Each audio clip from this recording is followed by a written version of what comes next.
Gauri Suryavanshi, S मराठीमध्ये आपलं स्वागत। वळूया आजच्या बातमीकडे। बोरगाव येथील बिरसा मुंडा चौकात बॅनरला पुष्पहार घालून गांधीगिरी।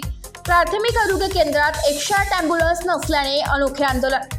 गेल्या 2 महिन्यांपासून बोरगाव प्राथमिक आरोग्य केंद्रात 108 ॲम्ब्युलन्स नसल्याने रुग्णांना पुढील उपचारासाठी जिल्हा रुग्णालयात दाखल करण्यासाठी हाल होत आहे। प्रशासन याबाबत गांभीर्याने दखल घेत नसल्याने बोरगाव घाट माता परिसरातील नागरिक व आदिवासी आसरा फाउंडेशनच्या वतीने बोरगाव येथील बिरसा मुंडा चौकात शुक्रवार दिनांक 27 सप्टेंबर रोजी बोरगाव प्राथमिक आरोग्य केंद्रातील 108 ॲम्ब्युलन्स हरवली आहेत असे बॅनरला पुष्पहार घालून गांधीगिरी करण्यात आली होती।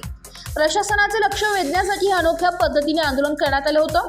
बोरगाव येथील प्राथमिक आरोग्य केंद्र हे राष्ट्रीय महामार्गावरील गाव असल्याने रस्त्यावर वारंवार छोटे मोठे अपघात होत असतात। गंभीर जखमींना पुढील उपचारासाठी नाशिक येथील जिल्हा रुग्णालयात दाखल करावे लागते, परंतु 108 ॲम्ब्युलन्स नसल्याने नाहक काही रुग्णांना उपचाराअभावी मृत्यू झाल्याच्या घटना घडत आहेत। या सर्व गोष्टींचे गांभीर्य घेत बोरगाव घाट माता परिसरात नागरिक व आदिवासी आसरा फाउंडेशनचे पदाधिकारी सचिन राऊत, पंकज चव्हाण, किरण पवार, हेमंत चव्हाण, दीपक गांगुर्डे सह शेकडो कार्यकर्ते उपस्थित राहून अनोखे आंदोलन करण्यात आले।